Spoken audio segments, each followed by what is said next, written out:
Yo, Bocce 2007 back at you with another one. And we're doing our third video on the new Color Purple movie and its misandry and even the white supremacist tropes that it is perpetuating that we have been uncovering and discussing. We got into what, I forget his name right now, James Baldwin had to say about it back in '86. And now we're going to hear about the new movie. We got this guy here. We're coming from the 5150 show with Corey Holcomb.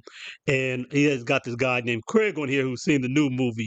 He's going to tell us some stuff about it. So let's hear a little bit and we'll get into it. That movie didn't put black women down. That movie was an indictment on black men, because the black women in that movie was worse than him. You talk about Sophia, the character that Oprah played last time. She put her hands on Harpo first.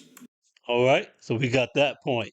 She put her hands on Harpo first. That's different in this movie from the first one. In the original, she shows up and runs up on Whoopi Goldberg talking about, you told Harpo to beat me. So in this movie, she puts her hands on him first. Like and subscribe real quick. If you hit the like button and subscribe for me, we're going to get right back into the post. Listen to how Craig is going to describe the reaction in the movie theater to Sophia assaulting the man and how that goes versus when he defends himself. And this is coming from Anthony L. Kelly, aka Right This Way. I'm not sure. Anthony L. Kelly is the channel. You can find that on here on YouTube. And we're going to get a little bit of his commentary that's going to lead into the next part that Craig's going to talk about with us. I don't even. People just don't realize how detrimental this movement is to black men, especially. But anyways, I'm gonna let Corey and Darlene and Craig talk about the movie, and I'll come back in a second. Y'all hit that light coming through the door.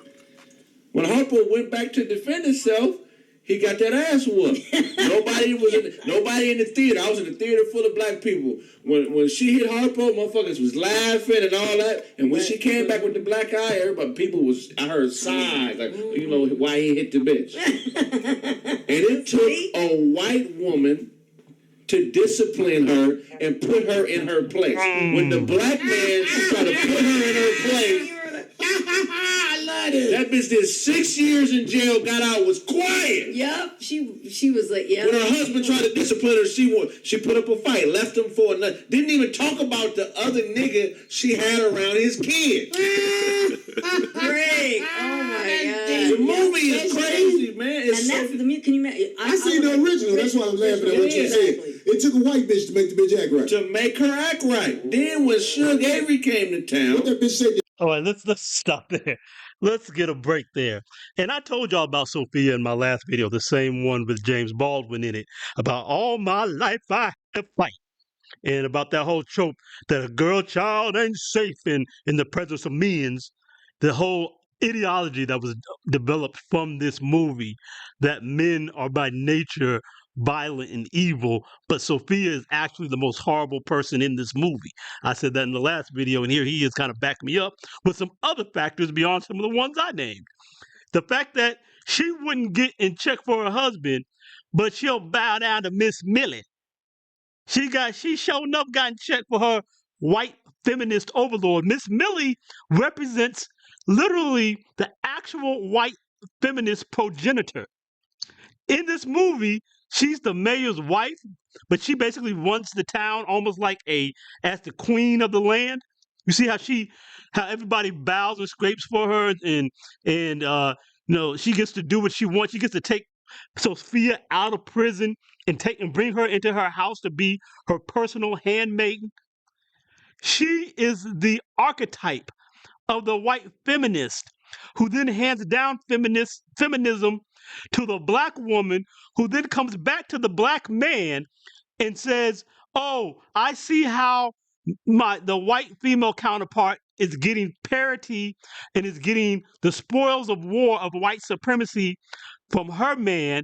I need to come over here and run things in my house just like I perceive the white woman to be able to do in her house. See, Alice Walker and all these black chicks, received feminism. Again, this is feminism is white supremacy in female form. It's white women politicking and arguing with their men for the spoils of white supremacy.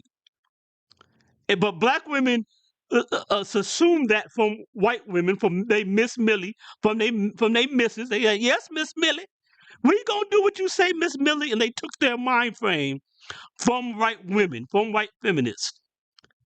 They're in check to white women. That's what that shows you. That's what that is a allegory of. The same way Sophia is in check to white women and white supremacists, white feminists.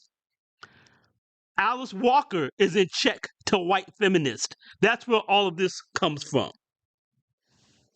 Sophia is the worst person in this movie. Did she say the same thing that she said? I even made the point about the fact that over her ego, she lets her kids see her get beaten in the street, be exposed to that trauma and violence, and have her kids taken away from her and left to the wolves just so she can satisfy her ego and run her big nasty mouth. If that ain't the modern black woman, I don't know what is. Ego, running their mouth, always loud, always got to have the last word. If that's not the mentality of the average modern woman, black woman in particular, and that same ego is what rules the day today with them. And got out with her head down. Oof. That fucked me up. She did all that time and got out with her head down. That movie is an indictment on us, man. That is an LG. That shit is worse. It's frozen. The chat's frozen, baby. Oh yeah, black trauma is a multi-billion-dollar business. Suge Avery was a hero in this movie. This bitch was an adulteress. She slept with a married man and his wife. Wow. And she turned the man's wife against him. Bitch, you signed the oath to serve me. And you living with this alcoholic bitch. Wow. That was crazy to me. And then I love your baby. That's a word. Black trauma is a billion-dollar business. That's a word right there. But let's go back to what Craig was saying, though, and get on this Suge Avery thing. She's supposed to be the victim in this movie, right? But as he points out, she's the hero of the movie. She's supposed to be a victim who's the hero of the movie, who's the strong black woman who liberates all the other black women and brings them up to her level. What's her level? Sleeping with married men? Not only does she sleep with a married man without his wife's permission, which wouldn't be a good thing if she did get permission, but still, I'm just saying. Not without her wife's permission. And then she turns around and seduces the wife, turns her lesbian, and cheats against the man with his wife. And then, as Deuce said, then turns his wife against him. I mean, he did enough himself to turn her against him, but this is what she does. And she's supposed to be this victim. She's supposed to be the victim of her dad, who's this horrible man because he's so cold. He's so cold and won't love his daughter. This is a girl whose father is a preacher and took her tail out here in the world, sleeping around with grown men when she was 14 and had a baby at 15. And then her dad is such a horrible abuser, she abandons her child to go run the street and sleep with married folk, men and women, and leaves her child with this horrible man. She abandons her child. Why does every black woman in this movie abandon their children? Sophia abandoned her children for her ego. This woman abandoned her children to go run the streets and sleep around and be the county slut, the cross-county slut. She's slutting all over the country on tour, sleeping with men and women across the South.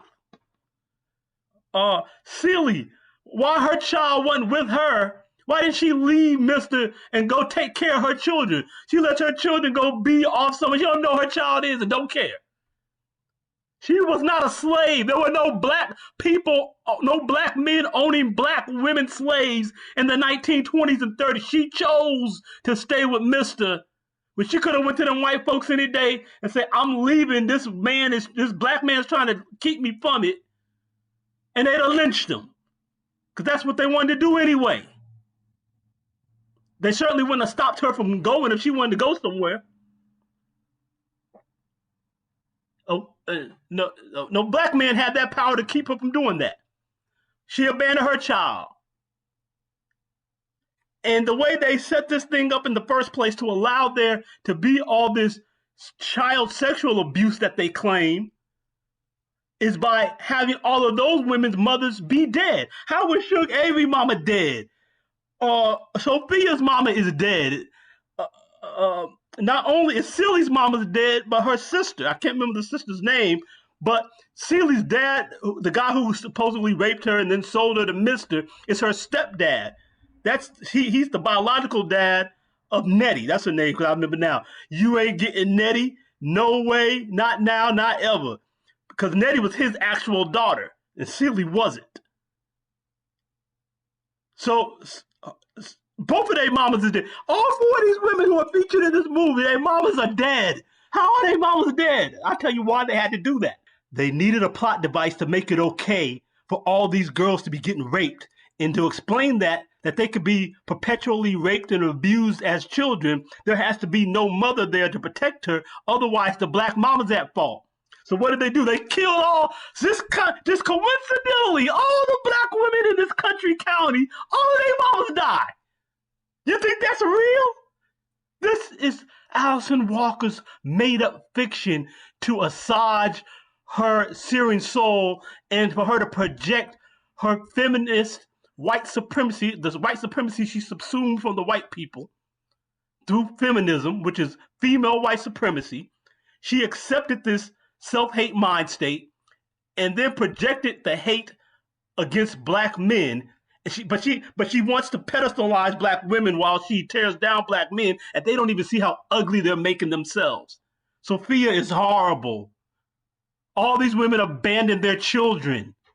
And then their mothers, they had to make them all be dead in order to excuse black women so they can try to make black men look horrible. Because the real situation where black girls are perpetually raped, there are certainly instances where a guy comes in, a cousin, a family member is touching the child, does it a few times, and the mother doesn't know about it. But girls who are perpetually raped as a way of life, that only happens when the mother is allowing it.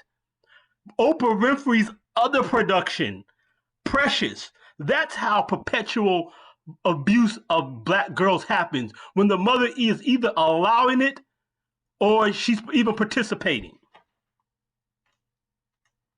These women bringing in these men who aren't these children's fathers because they strong, independent, don't need no man. They both father and mother. They can do bad by themselves. The white man came and offered them some welfare, and they said, yes, sir, massa, I take your welfare. I kick the black man out the house. They kicked black men out of the house. This is what black women chose. They chose to kick black men out and to take a welfare check so they could be strong and so-called independent on aid to dependent children. They're so-called independent, so they could be like what they perceived white women to have, which was strength and independence, and they were running their neighborhoods in their minds, and they wanted to run their households too. So they had to get rid of the black men. And then they bring these strange men in, and they sit back and let them rape their daughters in order so they could keep that man. But they had to get that part out of it. They had to clear that part out. So the way the device she had to use for the black woman not to be at fault is to make them all be dead for that first generation. And then all these black women go up and abandon their children. They make themselves look horrible. They don't even see it. That's how insidious this feminist white supremacy mind state is. Trying to make black men look horrible and making themselves look horrible in the process. Because they have a false paradigm due to external epistemology and canon.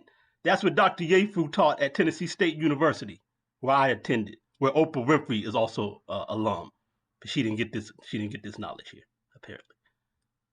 That's the foolishness of accepting white supremacist mind state from white feminists. Like me up. Like this video. Subscribe. Hit the notification bell. You're about your 2007. I'm out.